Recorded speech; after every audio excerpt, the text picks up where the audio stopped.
Esse exemplo 4 é uma questão que se encontra bastante nos livros de física, onde a diferença de um livro para o outro às vezes são só os valores, tá? Essa questão costuma ser colocada como um gerador com uma haste móvel, na verdade ali onde tem aquela velocidade ali para aquela haste vertical, aquela haste ali dá para puxar e abrir a área da espira.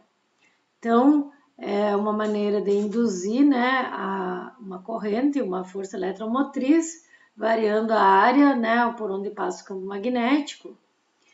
E vários livros têm esse tipo de problema, tá? Onde nós temos esse sistema que é tipo um trilho, né, com essa haste móvel, na presença de um campo magnético.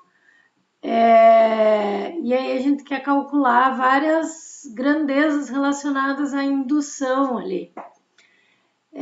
Então, esse exemplo já serve de modelo, inclusive, para uma questão na lista que vai ter bastante parecida. Na figura seja B igual a 0,8 Tesla, V igual a 10 metros por segundo,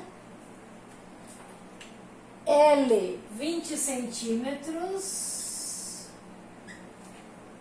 e R 2 ohm. Tá? Letra A, encontre o módulo da força eletromotriz induzida no circuito. Vamos entender o problema. Então eu tenho aqui uma haste de um material condutor que apresenta uma certa resistência de 2 ohm. A gente representou aqui como um resistor, mas é a resistência do material. Tá? Isso aqui é como se fosse um trilho e eu tenho uma parte móvel aqui, ó, que é essa haste que eu posso mover com essa velocidade V de 10 metros por segundo, então ela é um valor constante. E esse sistema está na presença de um campo magnético de 0,8 Tesla, que é o campo que está entrando no quadro, X. Tá? Eu tenho o comprimento aqui, ó, dessa parte que é 20 centímetros. Então, a pergunta é, encontre o módulo da força eletromotriz induzida no circuito. É induzida uma força eletromotriz no circuito? Por quê? Então, olha só. Lembra que para eu induzir uma força eletromotriz, ou eu mudo o valor do campo, ou eu mudo o tamanho da área, ou eu mudo a orientação da área em relação ao campo. Aqui, eu vou abrir essa haste, então eu vou aumentar a área da espira por onde passa o campo magnético. Então, sim, eu variei a área, eu vou mudar o fluxo de linhas de campo sentido pela minha espira e vai ser induzida uma corrente e uma força eletromotriz. Então, vai ser induzido sim. Como que eu calculo a força eletromotriz? A força eletromotriz era menos a variação do fluxo em relação ao tempo. Essa é a fórmula da força eletromotriz, só que o problema me pediu em módulo.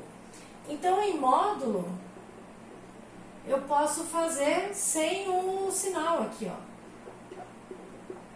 Na verdade, de forma geral, os problemas não estão interessados nesse sinal de menos. Esse sinal de menos é só por causa da lei de Lenz, tá? Quem que é a variação do fluxo? A fórmula do fluxo, lembra que era campo vezes área vezes cosseno de θ? Essa é a fórmula de fluxo, tá? Então, assim, ó, quando eu tenho essa variação, eu vou olhando quem é constante, tiro fora e deixo aqui dentro quem é variável. Quem que é o meu termo variável? Se eu abro a espira é a área. Então, eu ainda não vou tirar a área. Eu vou tirar B e vou tirar o cosseno, tá? Então, isso aqui vai dar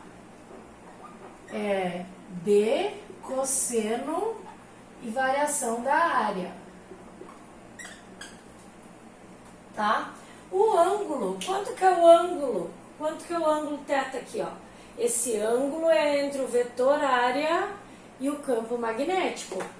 Se a minha área está aqui, o meu vetor área está aqui, ele é sempre normal. Ele pode estar entrando ou saindo. ele tem que ser normal.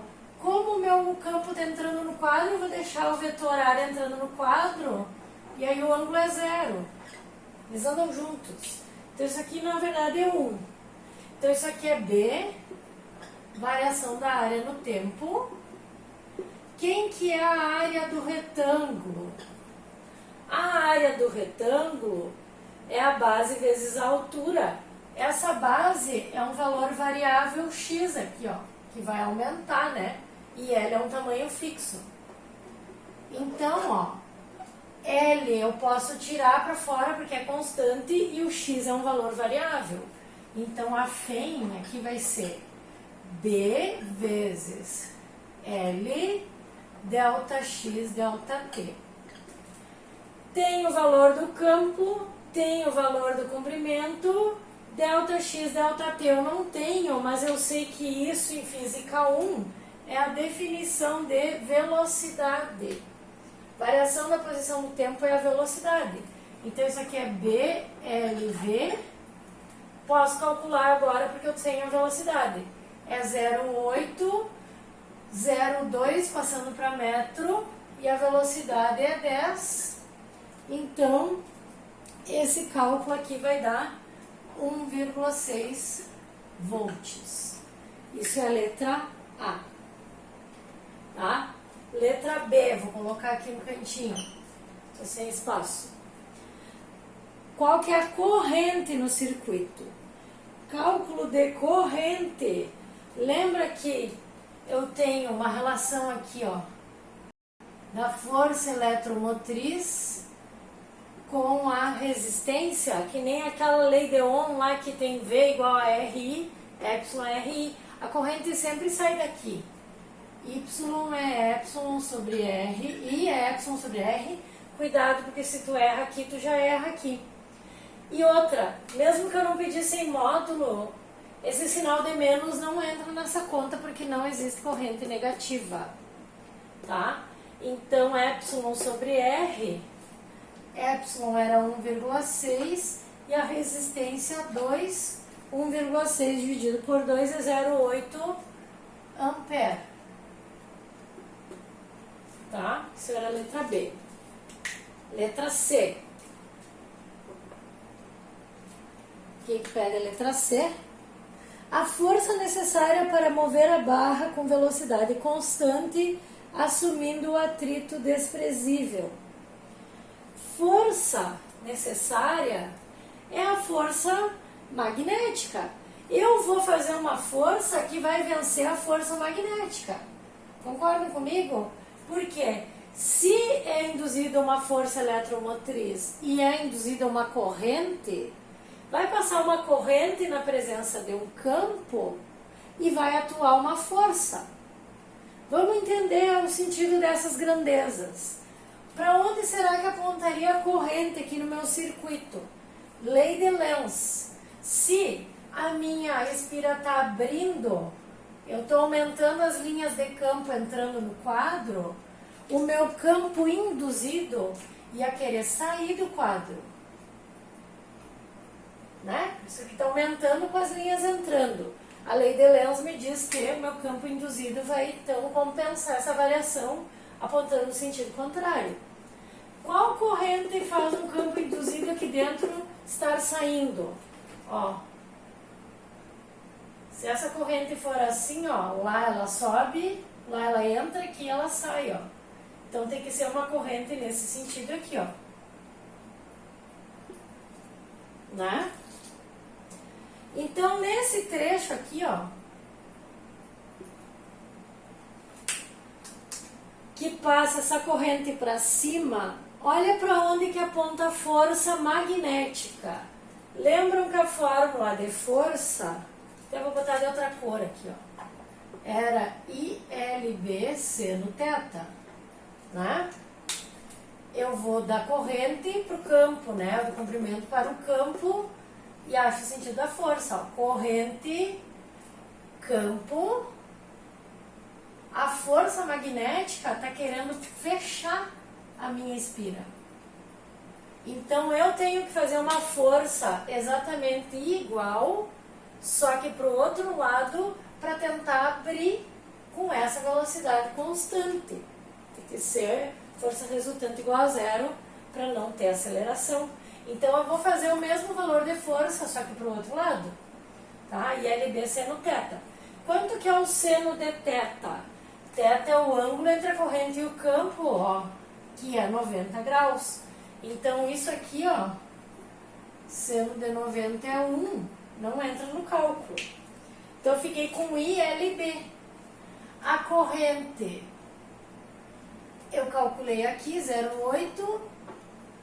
L, esse tamanho L é esse tamanho L aqui, que é 0,2.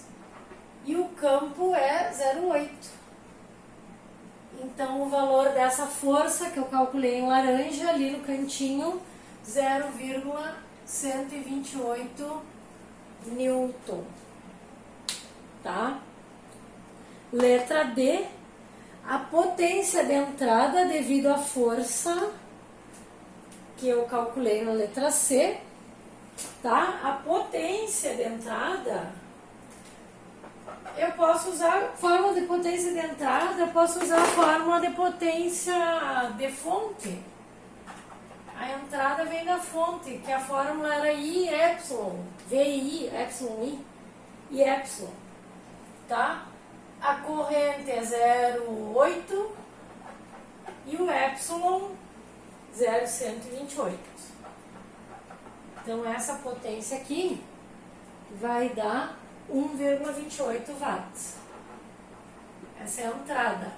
E a saída, que é a letra E, taxa de efeito Joule ou taxa de dissipação de energia. Eu só tenho aquela resistência, a taxa de aquecimento, que é a taxa de efeito Joule, é toda a taxa de saída, é a única coisa que eu tenho, né?